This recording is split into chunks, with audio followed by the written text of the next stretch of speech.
ini 50 kali 2 berapa? 100 ya. Oke, sehingga pilihan yang tepat adalah yang C. Oke, yang C ya.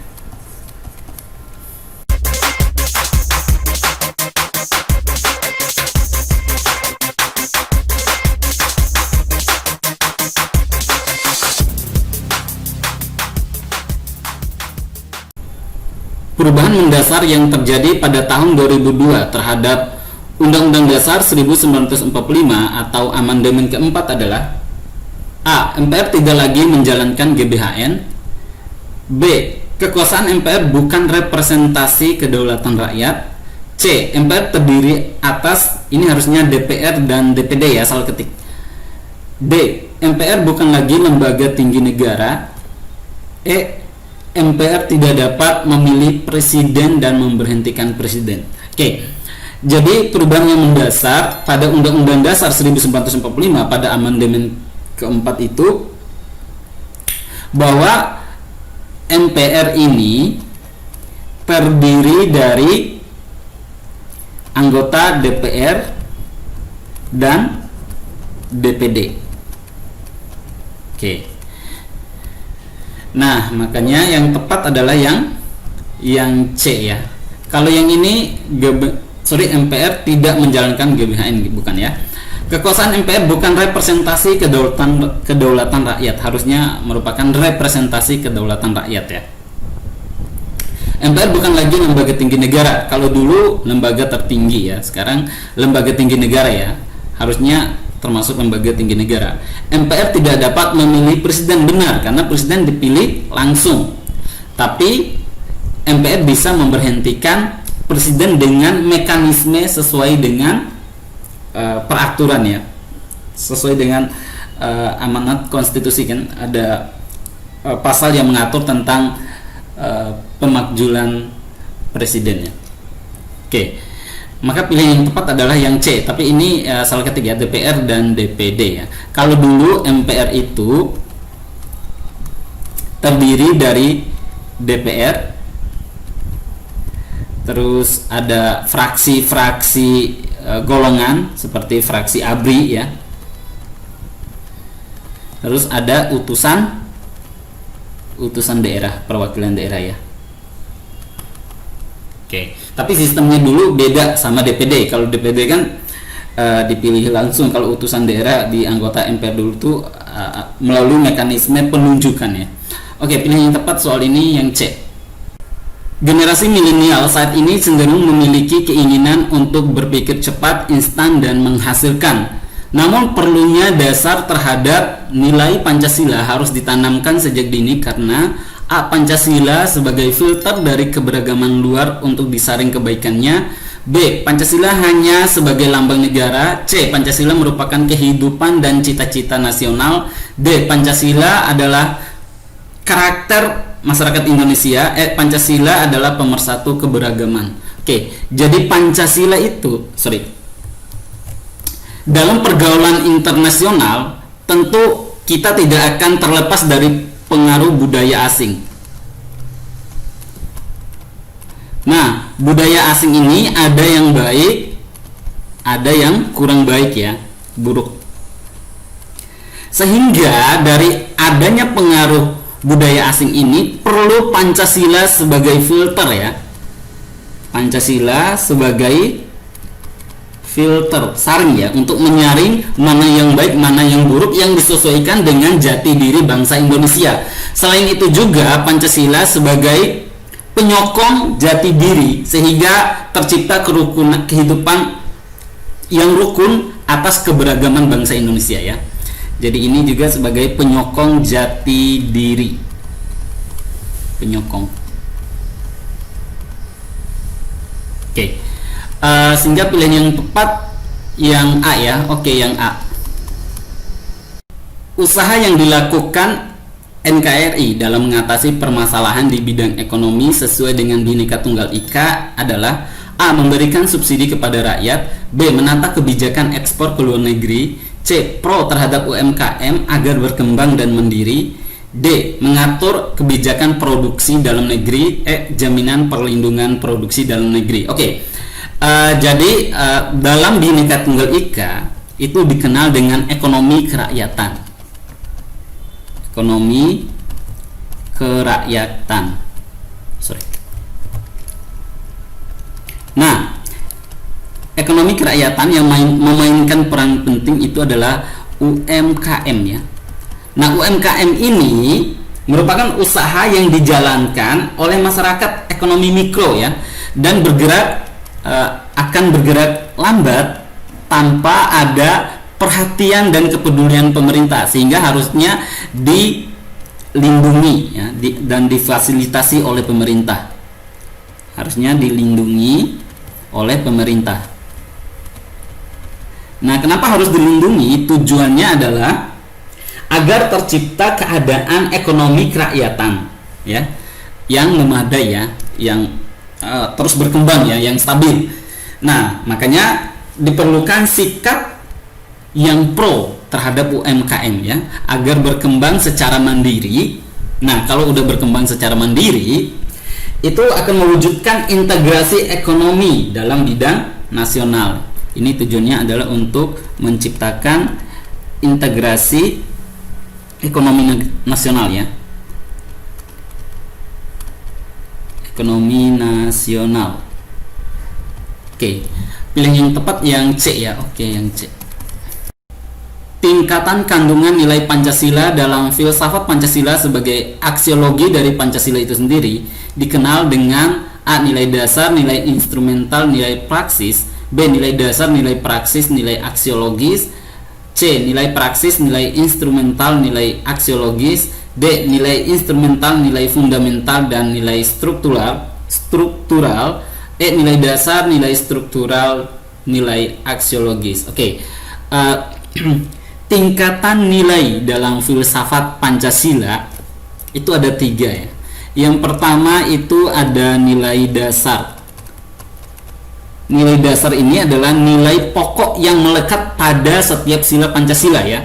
Jadi melekat pada setiap sila Pancasila. Oke. Pancasila. Terus yang kedua ada nilai instrumental. Nilai instrumental ini adalah nilai yang mengandung norma hukum dengan yang dijabarkan dalam norma hukum dalam mekanisme sistem hukum yang berlaku ya. Atau bisa dikatakan nilai penjabaran Pancasila dalam bentuk norma-norma hukum ya, dalam bentuk norma-norma hukum. Oke, terus yang ketiga itu ada nilai praksis.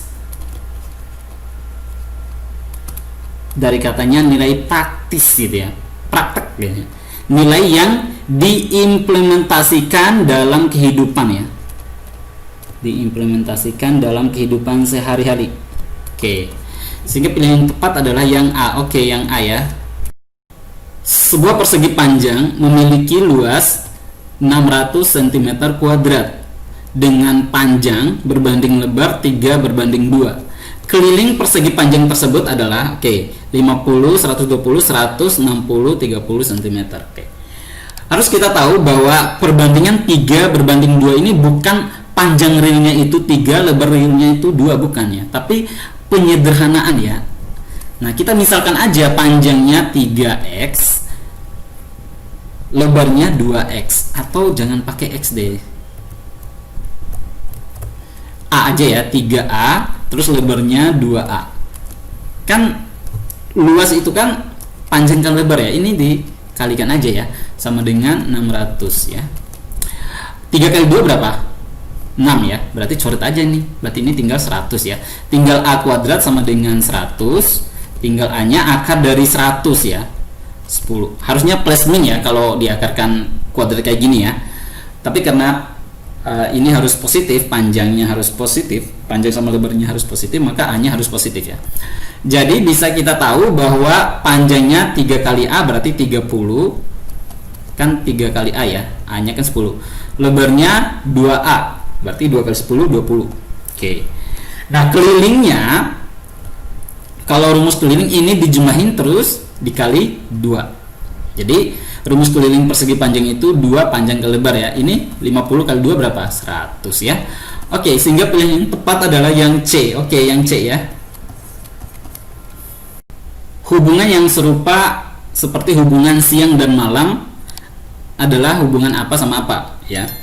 Coba kita lihat, hubungan antara siang dan malam ini adalah hubungan yang berlawanan ya. Siang sama malam itu berlawanan. Siang, malam. Kalau pagi lawannya petang ya, atau sore ya. Nah, coba pijat usap ya, nggak ada hubungannya ya. Putih keruh, nggak ada hubungannya ya.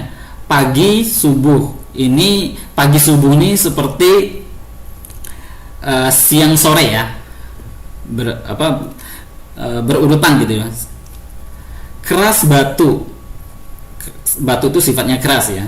Jauh dekat, ini saling berlawanan ya, sehingga pilihan yang tepat harusnya yang E ya. Oke.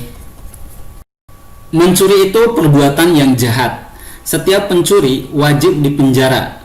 Suparta telah mencuri sepeda 6 tahun yang lalu. Jadi kesimpulannya yang mana? A. Suparta adalah penjahat. B. Suparta wajib dimasukkan penjara. C. Suparta belum tentu seorang penjahat. D. Penjara itu mengubah orang jahat jadi baik. E. Penjara pernah dimasuki Suparta. Oke. Di sini wajib dipenjara belum tentu udah pasti dimasukin ya. Oke, mungkin ada yang berkesimpulan tuh begini. Ada yang kesimpulan karena Suparta ini pernah mencuri, terus setiap pencuri itu dipenjara. Nah, mencuri itu perbuatan yang jahat, maka Suparta adalah seorang penjahat atau orang yang melakukan perbuatan yang jahat. Salah ya. Harusnya Suparta dimasukkan ke penjara. Kenapa coba? Karena Suparta pernah mencuri 6 tahun yang lalu. Dan di premis pertama dikatakan bahwa setiap pencuri wajib dipenjara. Setiap, jadi semua yang mencuri wajib dimasukkan ke penjara. Karena Suparta pernah mencuri, maka Suparta pasti harusnya di penjara ya. Nah, sedangkan premis pertama ini premis yang bebas ya, yang bebas dari dua premis akhir ya. Jadi yang A ini keliru ya, kesimpulan yang A ini. Yang harusnya yang tepat adalah yang B ya, karena premis pertama ini adalah premis yang bebas ya. Premis yang punya ikatan itu, yang saling berkaitan adalah premis kedua dan premis ketiga. Anda harus bekerja dalam suatu tim yang sebagian besar anggotanya tidak sesuai dengan harapan Anda. Bagaimana Anda akan bekerja? A. Bekerja dengan setengah hati karena itu bukanlah tim yang Anda harapkan. Ini nggak boleh ya. Harusnya kita bekerja secara total ya. Harusnya all out ya. B. Menerima segala kekurangan dan kelebihan setiap anggota tim. B. Berusaha bekerja secara profesional. D. Mengajak anggota tim untuk lebih kompak dalam menyelesaikan tugas. E. Membagi tugas masing-masing anggota sesuai dengan kemampuannya. Oke. Di sini kasusnya, ini soal yang berkaitan dengan jejaring kerja ya. Ini kasusnya kita ditempatkan di sebuah tim yang dimana anggotanya tidak sesuai dengan harapan kita ya. Ya memang nggak seharus kita bekerja itu segala sesuatu penempatan kita dalam sebuah tim itu harus sesuai dengan keinginan kita ya, nggak mungkin ya. Yang seharusnya tujuan kita adalah pekerjaan tim harus terselesaikan ya. Tim harus selesai. Ini yang penting. Nah, agar bisa selesai maka harus dikerjakan sesuai dengan kompetensi masing-masing. Jadi punya bagian masing-masing sehingga bisa bekerja saling bekerja untuk menyelesaikan pekerjaan. Jadi bekerja sesuai dengan kompetensinya masing-masing ya. Jadi seharusnya membagi tugas masing-masing anggota sesuai dengan kemampuannya. Ini yang paling bagus poinnya ya. Terus yang ini mengajak anggota tim untuk kompak ya.